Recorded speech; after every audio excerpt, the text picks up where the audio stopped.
Pensée par Binge Audio. L'enjeu principal pour les athlètes amenés à participer aux Jeux Olympiques et Paralympiques, c'est évidemment d'être au maximum de leur capacité physique le jour de la compétition. Une échéance qui se prépare des mois, voire des années à l'avance, et qui passe par un entraînement constant et rigoureux, avec, au-dessus de la tête, l'épée de Damoclès qui est la blessure, qui peut survenir à tout moment. C'est ce qui fait que les athlètes de haut niveau avancent entourés d'une équipe au profil divers. Coach, kiné, médecins, tous embarqués à leur côté avec comme objectif un podium, une médaille si possible en or. Alors, à quoi elle ressemble, cette préparation physique ? Avec ma camarade Paulina Velasco, on a été dans cet épisode poser la question aux athlètes et à celles et ceux qui les aident. Je suis Thomas Rozek et vous écoutez Programme B. Get Ready, épisode 3. Préparer les corps. Autour des athlètes, donc comme je le disais à l'instant, on trouve tout un tas de métiers différents liés au sport et à la santé. Et des gens surtout donc pour coordonner tout ça. Comme Dustin Williams. C'est toi Paulina qui l'as interviewé. C'est qui Dustin Williams ?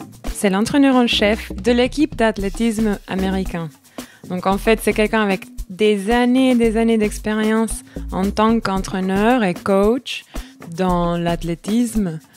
Ça fait 4 fois, je pense, qu'il est entraîneur en chef pour l'équipe américaine qui va aux Jeux Olympiques. Il doit gérer tout plein d'autres gens. C'est-à-dire que lui, il a des coachs, des athlètes, des médecins, d'autres spécialistes qu'il doit gérer pour l'équipe d'athlétisme. Il m'a dit aussi que l'équipe d'athlétisme américain, c'est l'équipe le plus grande qui va aux Jeux Olympiques. Donc c'est beaucoup d'athlètes.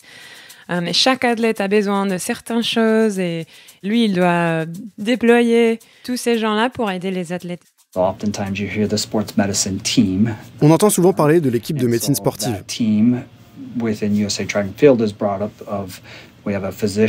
Dans l'athlétisme américain, cette équipe inclut un médecin, des masseurs, des préparateurs physiques, des physiothérapeutes, des psychologues du sport et des nutritionnistes. Ils sont tous membres de l'équipe. On travaille ensemble, chacun joue un rôle précis dans sa spécialité pour aider et soutenir l'athlète. C'est vraiment agréable d'avoir cette approche collaborative. Elle est efficace et aide énormément les athlètes à donner le meilleur d'eux-mêmes grâce à cette approche holistique. C'est quelque chose qu'on voit maintenant aussi chez beaucoup d'équipes professionnelles. À tous les niveaux, ça permet aux athlètes d'avoir accès à ces professionnels du soin.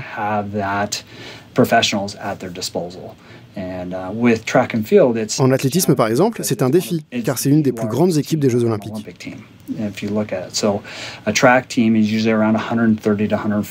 Pour te donner une idée, une équipe d'athlétisme compte généralement entre 130 et 140 athlètes, soit environ 1/5 de l'équipe olympique. Donc on a vraiment besoin d'une grande équipe de soignants pour les accompagner.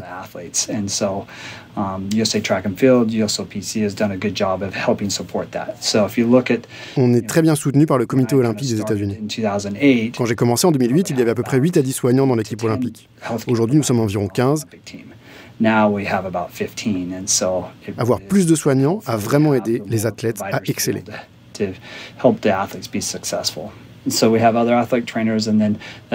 Le ou la responsable des entraîneurs s'occupe essentiellement de coordonner et de maintenir la cohésion et la collaboration de tout le monde.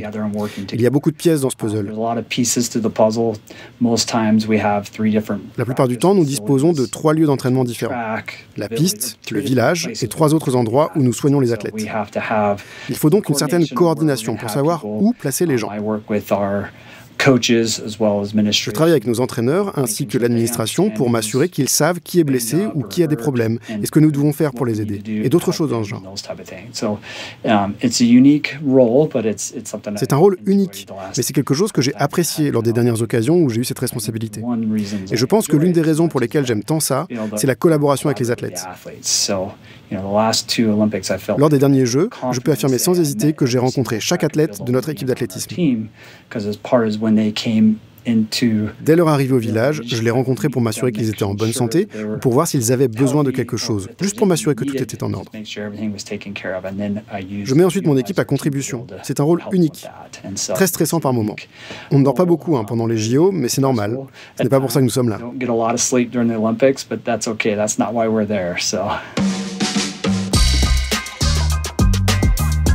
Paulina, moi, pendant que tu rencontrais Dustin Williams, j'étais avec Sébastien Le Garec. Lui, il coordonne les équipes médicales de l'INSEP. On en a parlé dans l'épisode précédent. L'INSEP, c'est l'Institut national du sport, de l'expertise et de la performance. Ce sera l'un des camps de base des athlètes pendant les JO. Et c'est là notamment qu'ils pourront bénéficier des installations de santé pensées spécialement pour eux et que Sébastien Le Garec m'a fait visiter. Ah, une piscine. Alors là, on est dans un lieu un petit peu différent, puisqu'en fait, on est dans l'espace de balnéothérapie en fait, du médical. Donc vous voyez qu'on a un grand bain, enfin une grande piscine, je dirais, qui est un bain chaud, qui est à 35 degrés. Et puis tout au fond, un bain un peu plus petit, mais qui est néanmoins extrêmement important, qui est un bain froid et qui lui est en règle générale aux alentours de 7-8 degrés. Pour la récupération, c'est vraiment extrêmement important. En règle générale, on voit nos athlètes ici le soir. On a quelqu'un qui surveille l'endroit. Et les athlètes viennent en fait faire essentiellement du bain froid. Et puis, c'est aussi un lieu de rééducation. Comme vous pouvez le voir, on a une coursive ici, avec juste à côté des fenêtres. Donc, ça permet en fait à nos kinésithérapeutes de faire travailler les athlètes quand il le faut, tout en surveillant en fait les mouvements qu'ils peuvent pouvoir faire dans l'eau. Alors, donc, c'est quelque chose qui est aussi utilisé dans le cadre de la rééducation. Ah oui, ils peuvent descendre en fait. Exactement. Oui. Voilà. J'avais pas vu le... Il y a un petit escalier. Ah, génial. Ah oui. Il faut se baisser un petit peu, voilà. Et on voit du coup ce qui se passe dans l'eau. Ouais. Voilà, exactement. Donc en fait, ça permet de faire travailler l'athlète en étant dans l'eau, tout en le surveillant et en vérifiant qu'en fait il fait les bons mouvements et en le corrigeant éventuellement. C'est quoi l'intérêt, de manière très prosaïque, on va dire, de travailler dans l'eau pour un athlète et pour son coach? Ça lui permet de voir quoi? Qu'est-ce qu'il peut voir ici qu'il ne verrait pas, par exemple, sur un terrain de sport classique? Alors, c'est surtout en fait de pouvoir en fait s'affranchir du poids du corps, puisqu'en fait dans l'eau vous êtes porté. Donc c'est essentiellement ça l'intérêt. Puis il y a aussi la résistance en fait dans l'eau. Voilà, on l'utilise essentiellement à visée de rééducation. D'un point de vue sportif pur, je dirais, ça n'a pas un intérêt majeur. C'est plus en fait un outil de rééducation. C'est tellement difficile parce que tu sais, en tant qu'athlète olympique, ils donnent tout ce qu'ils ont. Dustin Williams, responsable adjoint des entraîneurs de l'équipe d'athlétisme américaine aux Jeux Olympiques. Tu sais, un athlète, il se prépare pendant 4 ans. En réalité, quasiment toute sa vie pour ce moment unique. Donc, en tant que prestataire médical, nous devons faire de même. Nous voulons être prêts et capables de gérer tous les problèmes qui pourraient survenir. L'expérience aide beaucoup. Nous savons à quoi nous attendre. Et ça a été utile. Mais il faut toujours envisager les différents scénarios possibles et s'assurer qu'on est vraiment prêt. On a l'équipement nécessaire pour prendre en charge tout ce qui peut arriver. Quand on se préparait pour Rio, sachant que c'était les premiers Jeux Olympiques en Amérique du Sud, c'était génial. Mais certaines choses étaient plus difficiles à obtenir là-bas. Souvent, on achète du matériel sur place, mais il y avait des choses qu'on ne savait pas faire. On devait les apporter. Un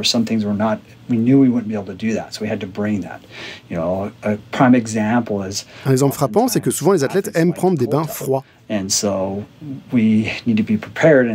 fallait être prêt et avoir la baignoire. Parfois, il a fallu faire preuve de créativité, une piscine gonflable, quoi que ce soit, pourvu que ça fasse le job.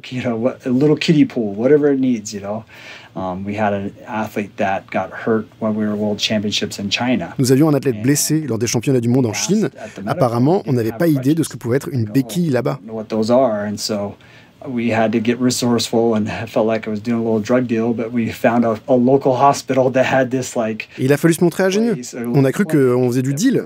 On s'est retrouvé au fin fond d'un petit hôpital du coin qui avait une sorte de clinique où on a pu trouver une paire de béquilles. C'est le genre de situation dans laquelle on peut se retrouver. C'est pas aussi facile que d'en mettre une paire dans sa valise au cas où.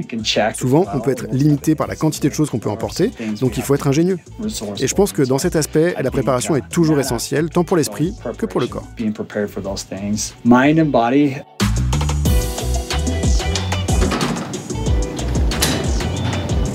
Ah, là, une ambiance différente. Sébastien Le Garec. Alors on était dans le chaud, et là on est dans le froid. Alors on est dans le chaud parce qu'ici on est juste à l'entrée de la cryothérapie corps entier. Voilà, et c'est un outil qui est très, très utilisé par nos athlètes. Est-ce qu'on peut expliquer donc de quoi il s'agit, décrire un peu face à quoi on est? On dirait un espèce de coffre-fort géant. Exact, c'est un peu ça. Voilà. C'est un coffre-fort en 3 parties. Donc en fait l'objectif ça va être de mettre nos athlètes dans une atmosphère à moins 110 degrés. Alors quand on dit ça, c'est toujours un petit peu effrayant, mais néanmoins on survit. Donc voilà, et donc on va rester dans cette atmosphère très froide pendant 3 minutes. L'objectif, c'est quoi? C'est en premier lieu, je dirais, le choc thermique. C'est-à-dire qu'en fait, on a des capteurs au niveau de la peau, en particulier au niveau de la face. Et quand vous exposez ces capteurs très violemment, je dirais, à un froid intense, en fait, ils vont réagir, ils vont envoyer des messages au cerveau. Et on sait que ces messages sont bénéfiques pour la récupération, en particulier sur la récupération centrale et sur la qualité de sommeil. Donc ça, c'est important. Et puis d'autre part, le froid, ça a aussi d'autres vertus. Ça a des vertus anti-inflammatoires, ça a des vertus, ce qu'on appelle vasoconstrictrices, c'est-à-dire que ça chasse le sang des extrémités. Et on sait que là aussi, tout ça est important et bénéfique en fait pour mieux récupérer d'un point de vue musculaire. Voilà. Alors vous voyez qu'il y a 3 sas. Il y a un sas à moins 10 degrés et ensuite un sas à moins 60. Ces sas à moins 10 et moins 60 sont uniquement des voies de passage. C'est-à-dire que c'est uniquement pour éviter de passer directement de la température ambiante qui là doit être à peu près à 25 degrés, je pense minimum, à moins 110 degrés. Voilà. On va déjà vérifier qu'il n'y a pas de contre-indication auprès de nos athlètes. Alors il y en a très peu, néanmoins il peut y en avoir, une hypertension artérielle mal contrôlée, mais c'est pas trop en fait notre population. Et ensuite on va habiller, je dirais, nos athlètes pour les protéger. Donc on va leur mettre des gants, on va leur protéger les oreilles, on va leur protéger les pieds, on va leur mettre un masque devant le visage pour éviter qu'ils respirent de l'air trop froid. Et puis ensuite donc ils vont passer dans ces 3 pièces, ils vont rester 3 minutes et ils vont ressortir par là ils sont passés. Voilà. Donc ça c'est quelque chose qu'on utilise très très très fréquemment. Alors, qui est plébiscité, vous le disiez, par les athlètes eux-mêmes, quoi. Oui. Et d'ailleurs, c'est aussi une des raisons pour lesquelles en fait nos équipes seront là durant l'été, c'est qu'en fait cet appareil-là, il est difficilement transportable, et donc de pouvoir faire cette méthode de récupération ici, c'est quand même un net avantage, quoi. Il va y avoir la queue pendant les JO ici. Eh bien, écoutez, on va essayer de gérer les choses au mieux. Non, je pense pas. Je pense que voilà, après, les calendriers sont un peu différents pour les uns et pour les autres, donc on devrait y arriver. Voilà. Le défi, encore une fois, avec l'athlétisme, c'est que pour la plupart des athlètes, les qualifications pour les Jeux Olympiques ont lieu 3 à 4 semaines avant les Jeux. Dustin Williams. C'est une période très très courte. On essaie vraiment de se concentrer sur cette fenêtre une fois les qualifications faites, en les aidant à s'approprier les ressources disponibles. On est à leur disposition, on est là pour les emmener où ils veulent, afin qu'ils soient dans les meilleures dispositions possibles en arrivant au jeu. Et c'est stressant. Si un accident venait à survenir, il faut être prêt à réagir. Mais je pense que la clé, c'est la communication. Travailler avec les athlètes, les aider à se familiariser et à connaître les ressources disponibles. Nous avons bien travaillé, je pense, ces dernières années, et nous continuerons ainsi. Mais c'est un élément crucial, car la dernière chose que les athlètes veulent, c'est de se rendre compte la veille qu'on n'est pas prêt. Et en général, on a vraiment réussi à aider les athlètes à gérer ça.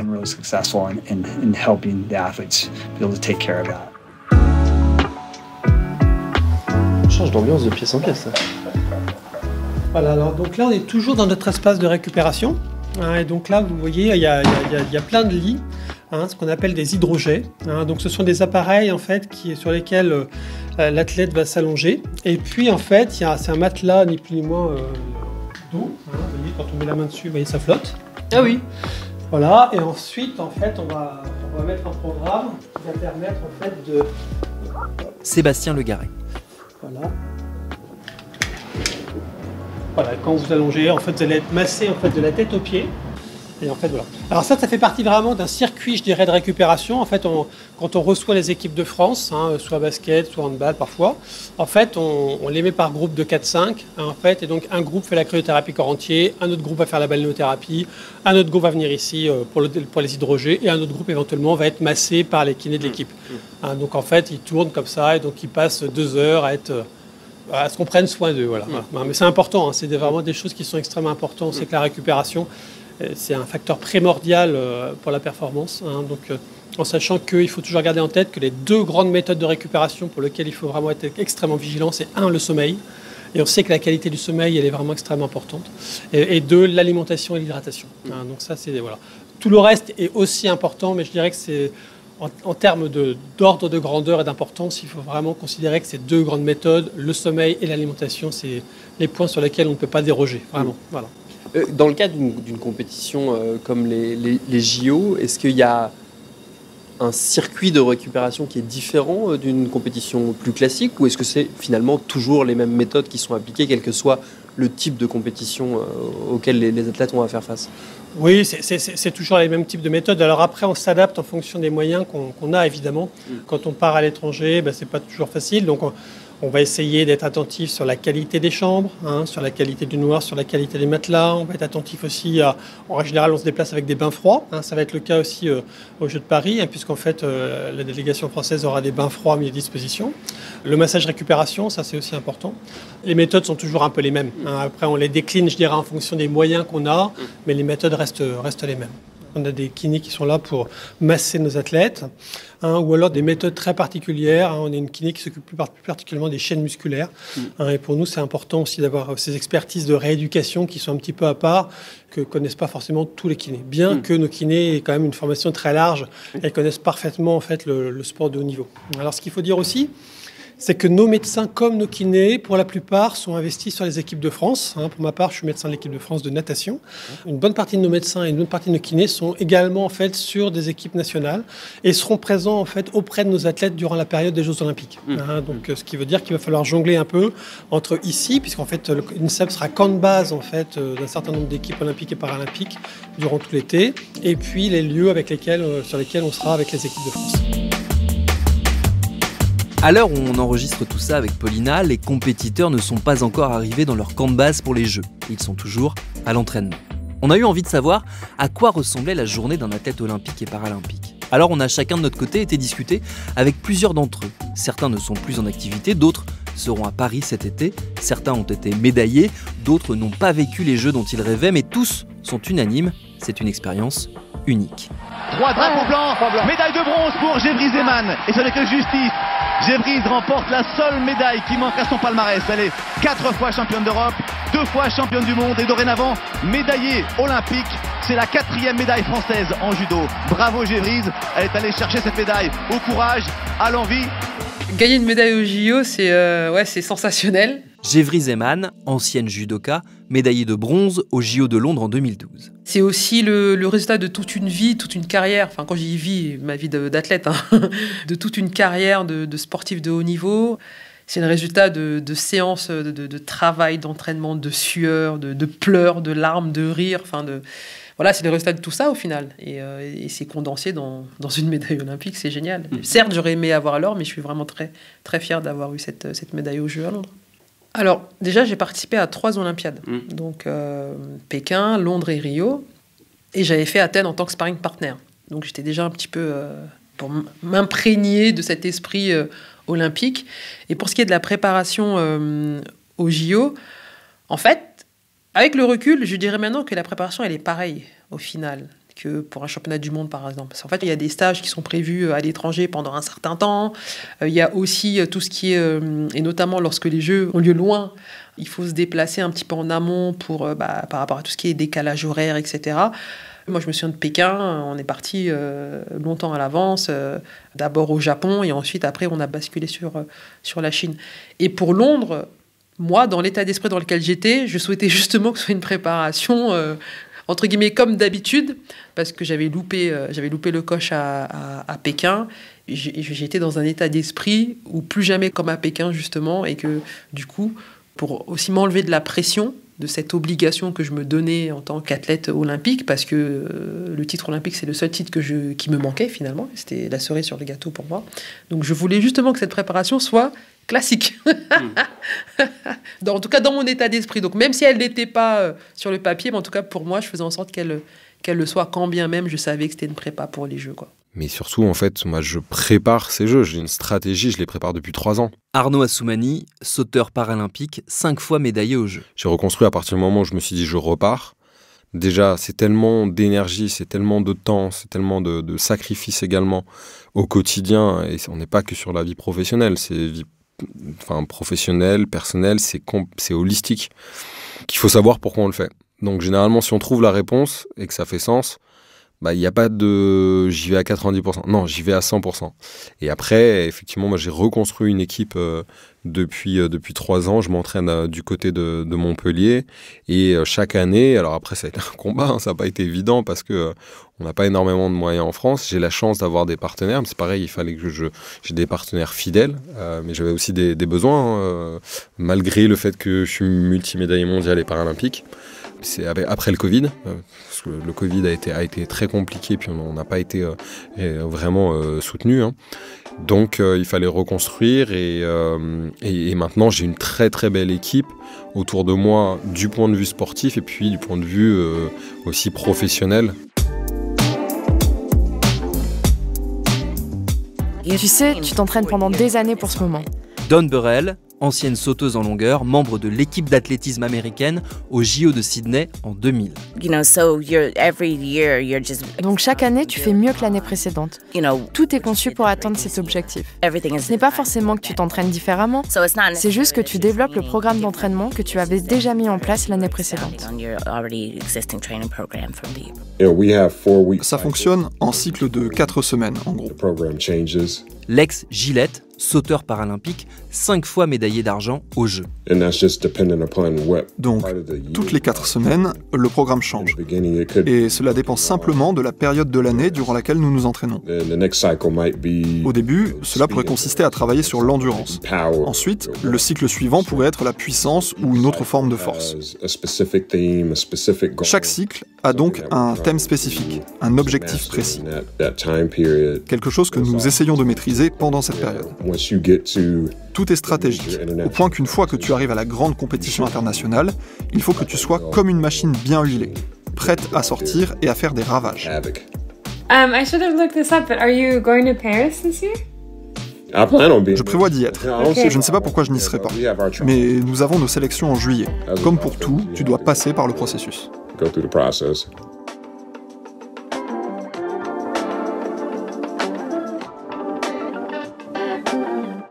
Souvent, on est impatient. Arnaud Assoumani. Mais c'est normal en fait, parce que lorsqu'on ne sait pas comment le corps fonctionne, mais on va faire une activité physique et puis en fait c'est nous qui dirigeons notre corps et on ne suit pas notre corps, la vitesse de récupération du corps, etc., et tous les mécanismes. On le fait s'adapter. On le fait s'adapter. On ne s'adapte pas forcément à lui. Mais on ne s'adapte pas à lui, exactement. Et en fait le corps progresse très bien. Mais c'est beaucoup plus lent que c'est comme le temps, par exemple, politique, quoi, sur des mesures très importantes pour l'environnement, pour la société, pour l'énergie, pour tout ce qu'on veut. C'est des mesures qui sont à mettre en place et on va voir les résultats dans 10 ans, dans 15 ans, dans 20 ans et le temps politique est sur 5 ans. Nous, c'est un petit peu la même chose par rapport au sport. Et là, nous, on voit que ça progresse très vite. En fait, les progressions physiologiques, on dit, c'est à peu près 3 mois. Donc, en fait, pour toutes les personnes qui nous écoutent, lorsque vous commencez à faire un travail, par exemple, j'en sais rien, de renforcement, de musculation, qui est à la base, normalement, la préparation physique, c'est pour être en bonne santé, c'est pour ne pas se faire mal, c'est pas pour être fort, être puissant, c'est après en fait où on passe à cette étape-là, mais la première étape c'est d'abord de rester en bonne santé. Mais tout ce que vous êtes en train de faire, faut se dire que vraiment vous allez commencer à avoir des adaptations concrètes et ce que vous avez fait au quotidien au bout de 3 mois à peu près. Lex Gillette. Ce que je réalise, c'est que tous les 4 ans, nous avons l'opportunité de concourir et de représenter notre pays. Et nous espérons avoir la chance de monter sur le podium et de remporter une médaille, de préférence en or.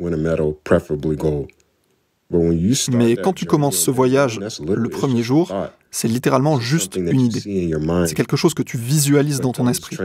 Mais ces sessions d'entraînement, du lundi au vendredi, du lundi au samedi, jouent un rôle. Elles te permettent de devenir plus rapide, plus fort, plus puissant. Ce qui, finalement, te mène au jeu.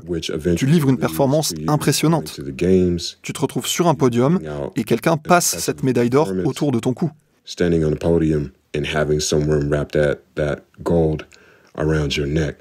Alors je me suis dit, tu sais quoi, on vit dans un monde qui est littéralement le produit de toute une série de visions qui ont existé dans l'esprit de quelqu'un. Juste parce que je suis aveugle, juste parce que je ne peux rien voir, cela n'a pas d'importance. Il te faut juste une vision, il te faut un plan. Tu dois te connecter avec les bonnes personnes et travailler sans relâche pour réaliser cela. Et ce qui était autrefois dans ton esprit deviendra très certainement quelque chose que tu pourras tenir physiquement dans tes mains. Tu pourras le voir, tu pourras le toucher, le goûter, comme si c'était un objet concret. Et c'est là la puissance qui réside en chacun de nous.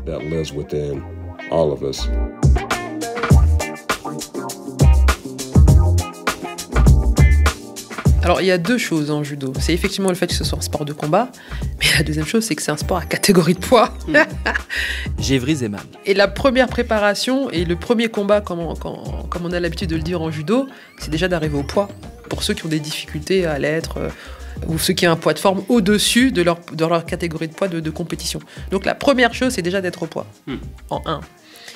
Et effectivement, la seconde, c'est ce qu'on appelle tout ce qui est l'analyse par rapport à ses adversaires. Est-ce que il ou elle est droitier ou il est gauchère? Quel type de tokiwaza, donc c'est le mouvement spécial que l'adversaire fait. Est-ce que ce mouvement est... En plus, ce mouvement en judo, il y a en tachiwaza, donc debout, et en newaza au sol. Donc, comment est-ce qu'il le fait au sol et debout? Quelle est la liaison qui peut être faite, etc., etc. Donc, il y a vraiment tout ça qui est observé. Et du coup, l'athlète travaille, bien évidemment, sur les profils des futurs adversaires ou des potentiels adversaires. Mais il y en a un, et moi, c'est ce que je dis aussi lorsque j'échange avec certains athlètes, certains judokas, je leur dis, mais en 1, c'est vous. C'est à vous d'abord. C'est vous. Vous devez d'abord travailler sur vous parce que, en 1, c'est quels sont moi mes points forts. Où est-ce que je suis forte? Quels sont les points que je dois améliorer? Parce que c'est d'abord en travaillant sur soi qu'on va être en capacité derrière de pouvoir travailler aussi sur l'autre et d'apporter la réponse. Ça va donner des informations de savoir que, ah bah ouais, tiens, elle fait Uchimata comme ça, ou attention, lorsque j'aurai la jambe avancée, elle va me balayer, ou elle est très forte à gauche, ou c'est une japonaise, elle va toujours venir mettre sa main droite ici au niveau du kumikata. Ok, mais en attendant, toi, tu fais quoi? Parce que si tu passes ton temps à l'observer, bah, t'es déjà par terre, au final. Donc c'est aussi important de travailler sur soi. Dawn Burrell, ancienne sauteuse en longueur, membre de l'équipe d'athlétisme américaine au JO de Sydney en 2000. Je pensais être prête, mais en fait, il y a tellement de façons de faire.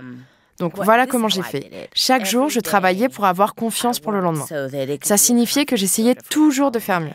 J'étais constamment attentive aux enseignements de mon entraîneur. I would always be mindful of what the coach was trying to teach me. I had a very, very rigid coach, and he would nitpick every little tiny move that was incorrect. J'avais un entraîneur très strict qui pointait du doigt chaque petit mouvement incorrect.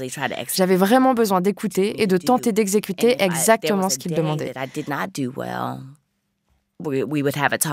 Si un jour ça ne se passait pas bien, on discutait après l'entraînement. Il pouvait me dire de prendre le lendemain pour me reposer et ensuite on se recentrerait. Mon entraîneur m'a beaucoup aidée. Il m'a maintenue dans un bon état mental et adapté toujours le programme à mes besoins du moment. Change the program according to what I needed at the time. I had that. I had my regimen of... J'avais aussi mon petit rituel où je réfléchissais à mes journées et à mes émotions et je laissais tout ça dans un journal afin de ne pas laisser ces pensées interférer avec le lendemain. Et j'ai travaillé très dur, tellement dur, pour ne pas avoir l'impression que je ne méritais pas. Je me disais que je méritais ma place ici, car je mettais les efforts nécessaires. Je ne me contentais pas de travailler, je donnais tout. Ma technique était solide et cela renforçait ma confiance. Ainsi, c'est de cette manière que je me préparais. Avec du recul, j'aurais aimé prendre conscience de mon réel talent et ne pas me laisser trop influencer par ce que les autres faisaient. Je pense que cela aurait été mieux pour moi. Mais j'ai compris tout cela en gagnant en maturité.